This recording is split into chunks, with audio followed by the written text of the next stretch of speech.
खबर आ रही है। सीबीएसई की 10वीं और 12वीं परीक्षा से जुड़ी हुई बोर्ड परीक्षा में नहीं होगा कोई डिवीजन। मार्कशीट को अगर आप देखेंगे उठाकर तो उसमें सब्जेक्ट का नाम और कितने मार्क्स मिले और नीचे पास लिखा होता है खाली।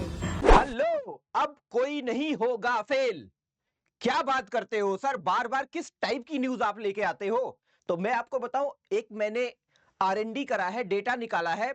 उस डेटा के अकॉर्डिंग अगर हम उसको एनालाइज करें ना, तो वो डेटा हमसे क्या कहता है कि अगर आपके मार्क्स कम भी है बेटा ना, तो आपके फेल होने के चांसेस बिल्कुल जीरो हैं। कैसे सर? आओ पहले डेटा को एनालाइज करते हैं। मैं मैथमेटिकली आपको बताऊंगा, मैं आपको एकदम प्रूफ के साथ बताऊंगा कि क्यों आपका रिजल्ट इस बार सबसे बेहतर होने वाला है और आपके फेल होने के चांसेस बिल्कुल जीरो हैं। देखो, ये डेटा है बेटा ओवरऑल पास परसेंटेज का। हर साल सीबीएसई एग्जाम कंडक्ट करवाता है और जो बच्चे होते हैं उनका पासिंग परसेंटेज निकालता है कि इस साल कितने लोग एग्जाम में पार्टिसिपेट करे, कितने लोगों ने एग्जाम को क्रैक करके बढ़िया तरीके से उसको पास कर लिया। ये सारा जो डेटा है बेटा ना, अगर आप इसको देखोगे ना, तो कहीं ना कहीं आपके दिमाग में जो एक नेगेटिविटी चल रही है कि कहीं ऐसा ना हो कि मेरे मार्क्स कम हो जाए, कहीं ऐसा ना हो कि मैं फेल हो जाऊं, सब कुछ क्लियर करेंगे आपके स्काई भैया विद प्रूफ, राइट? तो अगर मैं इस डेटा को देखूं तो मैंने क्या नोटिस किया कि 2019 में, राइट, 2019 में इतने बच्चों ने रजिस्टर्ड किया था। आपको डेटा दिख रहा होगा, मैं पढ़ के नहीं सुनाऊंगा। इतने लोग अपेयर्ड हुए, पास इतने हुए। अगर मैं इस ओवरऑल परसेंटेज निकालूं तो 91.1% निकल के आएगा। कब? 2019 में। यानी अगर हम देखें तो 2019 में जो मेरा परसेंटेज निकल के आ रहा है, पासिंग परसेंटेज, वो 91.10% निकल के आ रहा है। अगर मैं नेक्स्ट ईयर जाऊं, मतलब 2020 में जाऊं, तो ये परसेंटेज मेरा कितना हो गया? 91.46, मतलब इंक्रीज हुआ। यहां पे देखो कम नहीं हुआ है, यहां पे इंक्रीज हुआ है। अब हम 2021 में जाते हैं जब, तो हमने क्या नोटिस किया? अरे ये तो बड़ा ही हैरत अंगेज करने वाला फिगर है। वो क्या है? 99.04%। सर ऐसे कैसे हो गया कि सीधे 91 से 99.04% लोग पास हो गए? तो याद होगा क्या? अरे कोरोना टाइम। तो कोरोना टाइम में जितने बच्चों ने पार्टिसिपेट किया था, ऑलमोस्ट सारे बच्चों को पास कर दिया गया। ठीक है, यहाँ पे मेरे को लग रहा है 100% लगना चाहिए था, बट कुछ बच्चे ऐसे भी थे ना जो केवल जाके बैठ के चले आए थे, उन्होंने कॉपी में कुछ करा ही नहीं था, राइट? तो शायद उनकी वजह से ये 100% रह गया। ठीक है, आप इमेजिन कर सकते हो यार, आपको मेरे से बेहतर पता है। ठीक है, उसके बाद अब हम 21 में आते हैं, तो 21 में हमने देखा कि 99.04 है। ठीक है, कोरोना का टाइम था तो सिंपल सी बात है, आप सबको पता होगा। अब हम 2022 में आते हैं। अब देखो यहाँ पे बेटा जो परसेंटेज है पासिंग, वो पासिंग परसेंटेज जो है 94.40% हो गया, यानी कम हो गया। ठीक है, अब अच्छा आगे बढ़ते हैं। जब हम 23 में आते हैं तो 23 में हमने क्या नोटिस किया कि देखो 94 से ये कम होके 93 हो गया। सर ये तो प्रॉब्लम वाली बात है ना? प्रॉब्लम वाली बात नहीं है, मैं आपको बताऊं, ये कम इसलिए हुआ था क्योंकि उस टाइम पे क्या हुआ था बच्चे ने, कि देखो 1-2% का कम ज्यादा तो हो ही जाता है, सिंपल सी बात है ना? तो वो तो एकदम लाजमी है। लेकिन देखो बहुत ज्यादा डिफरेंस आपको देखने को नहीं मिला, 1% का डिफरेंस देखने को मिला है। अब आप कुछ बच्चे करेंगे सर 1% बहुत होता है। हाँ यार होता तो है, बट देखो अब एग्जैक्ट ये फिगर निकल के नहीं आ सकता ना। ओके, अब हम आते हैं 24 में। 24 में अगर आप नोट करो तो पिछले ईयर के रिस्पेक्ट में देखो 93.6, मतलब बढ़ा है। कहने का क्या मतलब है कि सीबीएसई, अगर मैं इस पूरे के पूरे फिगर को देखूं तो सीबीएसई कभी नहीं चाहता कि वो बच्चों को फेल करे, क्योंकि उसकी मॉडरेशन पॉलिसी ही ऐसी है कि जिस टीचर ने उस मॉडरेशन पॉलिसी के अकॉर्डिंग कॉपी को चेक किया है, मतलब लेनियंट कॉपी चेकिंग हुई है, तो उस केस में फेल होने की जो पॉसिबिलिटी ऑलमोस्ट 2-4% ही होती है, जैसा कि आपको देखने को मिल रहा है यहाँ पे, राइट? यहाँ पे अगर देखें, हम दोनों को कंपेयर करें, तो जो पासिंग का परसेंटेज है देखो 0.48% इंक्रीज हो गया। इसका मतलब है, ये नोटेशन हमें क्या बताता है? ये नोटेशन हमें ये बताता है कि 25 में जब आपका रिजल्ट आएगा तो ये जो पासिंग परसेंटेज है बेटा ना, इस बार बहुत ज्यादा इंक्रीज होने वाला है। क्यों इंक्रीज होने वाला है? क्योंकि आपको पता होगा कि 12th का जो एग्जाम पेपर था और 10th का जो एग्जाम पेपर था, अब की बार काफी टफ आया था, है ना? अगर मैं 10th और 12th को कंपेयर करूं तो 10th के रिस्पेक्ट में 12th का जो क्वेश्चन पेपर था वो काफी ज्यादा हार्ड था। देखो, जो हमारे टीचर हैं जो कॉपी चेक कर रहे हैं, ठीक है, वो बहुत ही लेनियंट तरीके से चेक कर रहे हैं, मतलब वो पूरी कोशिश कर रहे हैं कि बच्चा किसी भी कीमत पे फेल ना हो।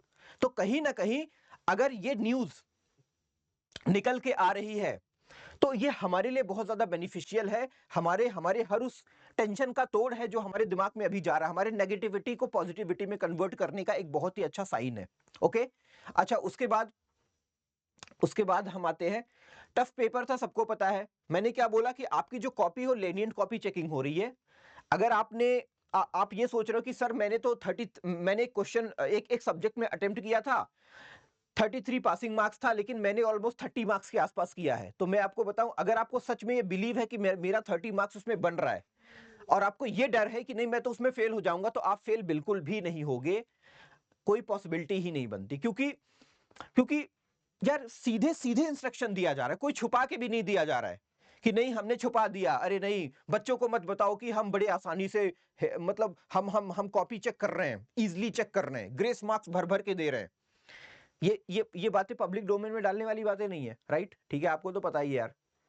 ठीक है, बट इतना है, मैं आपको श्योरिटी दे सकता हूं। मैं किस बेस पे श्योरिटी दे रहा हूं? देखो, मैं कॉपी नहीं चेक करता, रियल बता रहा हूं, लेकिन कुछ लोग मेरे कनेक्शन में हैं जो इस टाइम पे कॉपी चेक कर रहे हैं। जब मेरी उनसे बात होती है तो वो मेरे को ये सारी अपडेट देते रहते हैं, ताकि मैं आप लोगों तक ये इंफॉर्मेशन पास कर पाऊं और आप लोगों के दिमाग में जो ये चल रहा है ना कि अरे अब क्या होगा, जो आपकी एंजाइटी है, जो आपकी प्रॉब्लम है, उसको मैं दूर कर पाऊं।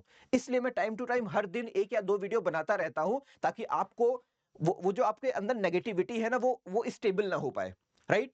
तो ये अपडेट देना मेरा फर्ज बनता है, मेरी ड्यूटी है, इसलिए मैं दे रहा हूं। क्योंकि मुझे पता है ना यार, आप लोगों की परेशानी, भाई मैं भी 10th से गुजरा हूं। मैं भी जब एग्जाम देके निकला था, तो उसके 2 दिन, 4 दिन, 6 दिन, 10 दिन बाद मेरे दिमाग में क्या चलता है वो मैं फील कर पा रहा हूं दोस्त, वो मैं फील कर पा रहा हूं। तो उस टाइम पे मेरे को मेंटोर की जरूरत थी, बट कोई होता नहीं था इस टाइप से गाइड करने वाला। तो अब मेरे साथ गुजरी है, तो मैं आपके साथ नहीं गुजरने देना चाहता, राइट? तो इसलिए मैं अपडेट लेके आता रहता हूं।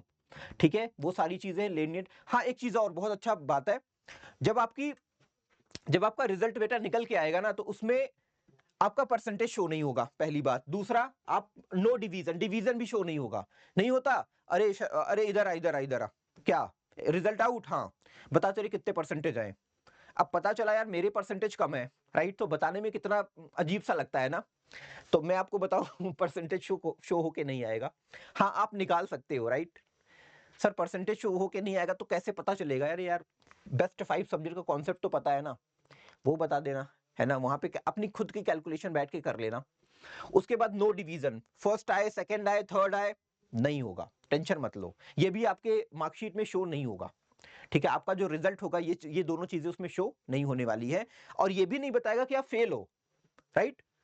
मतलब फेल वर्ड इतना खतरनाक है ना कि मतलब नहीं बताया जाएगा कि आप फेल हो। वहां पे क्या लिख के आएगा? एसेंशियल रिपीट, मतलब आप सप्लीमेंट्री एग्जाम दे सकते हो, ठीक है? या फिर नेक्स्ट टाइम आपको दोबारा मौका मिल सकता है, इस टाइप से। फेल का मतलब कुछ होता ही नहीं यार। बस अब तो मतलब एजुकेशन सिस्टम अब का ऐसा हो चुका है ना कि फेल का कोई मतलब ही नहीं है।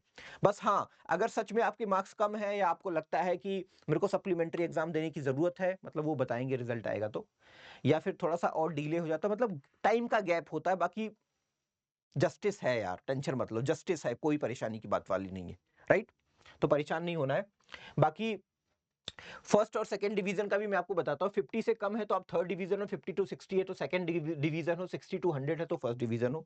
आपको ऑलरेडी ये बात पता है, ठीक है? अगर आपको बेस्ट 5 सब्जेक्ट मतलब परसेंटेज निकालना है कि मेरा परसेंट कितना आ रहा है, तो मैंने आपको बता रखा है। अभी इसके पहले एक वीडियो मैंने बनाई थी, ठीक है? उस वीडियो में आप जाके देख लेना, ये वाला इस टाइप से आपको थंबनेल मिल जाएगा। तो इसमें जाके देखोगे ना, बिल्कुल डिटेल में मैंने बताया कि किस तरीके से कैलकुलेशन करी जाती है बेस्ट 5 सब्जेक्ट के थ्रू अपने परसेंटेज को निकालने के लिए, राइट? ओके, उसके बाद थोड़ा सा अगर मैं आपको बता ही दूं, करना कुछ नहीं बेटा। आपने सबसे पहले जो स्कोर है किसका, इंग्लिश का और हिंदी का, वो फिक्स कर देना, ठीक है? इंग्लिश और हिंदी का स्कोर यहाँ पे फिक्स कर देना। अब कौन कौन सा बचा सर? 1 2 3 4। अब इन 4 सब्जेक्ट्स में से आपको टोटल 5 बनाना है। इनमें से 3 निकाल लेना। कौन से 3? वो 3 जिसमें आपके सबसे ज्यादा मार्क्स आए हैं। अब उन 3 के मार्क्स को क्या करना है, यहां पे ऐड कर देना। टोटल 5 सब्जेक्ट्स आपके बन जाएंगे, 1 2 3 4 5। सबके स्कोर को आप ऐड कर लेना। ऐड करने के बाद 5 से डिवाइड कर देना, राइट? ऐड करने के बाद आपने क्या करना है, उसको 5 से डिवाइड कर देना है, ठीक है? ठीक है, 5 से डिवाइड कर दोगे तो आपका परसेंटेज आपको ऑलरेडी दिखना शुरू हो जाएगा। और क्लास 9-10 के लिए भी हमने एक बहुत ही जबरदस्त बैच लॉन्च करने वाले हैं जो 0 फीस के साथ अभी स्टार्ट होने वाला है। ठीक है, उसका डेट अभी हमने डिक्लेयर नहीं किया, बट कर देंगे 2-4-6 दिनों में। तो जो भी बच्चे ऐसे हैं जो फ्री में बैच के थ्रू अपनी पढ़ाई को कंटिन्यू करना चाहते हैं, बोर्ड में जबरदस्त करना चाहते हैं, बोर्ड में टॉप करना चाहते हैं, उनका ड्रीम है कि हमें बोर्ड में सबसे बेस्ट करना है, तो वेदा एकेडमी आपके लिए क्लास 9-10 चैनल लेके आया है, जहां पे फ्री में आपको एक्सीलेंट टीचरों के माध्यम से पढ़ने का मौका मिलेगा। इसलिए इस चैनल को लाइक करो, सब्सक्राइब करो और इस टेलीग्राम ग्रुप को भी ज्वाइन करो, क्योंकि लाइव क्लास के बाद जितना भी मटेरियल निकल के आएगा वो सारा मटेरियल मैं इसके अंदर डालूंगा और उसको लेके आप रिवाइज कर सकते हो।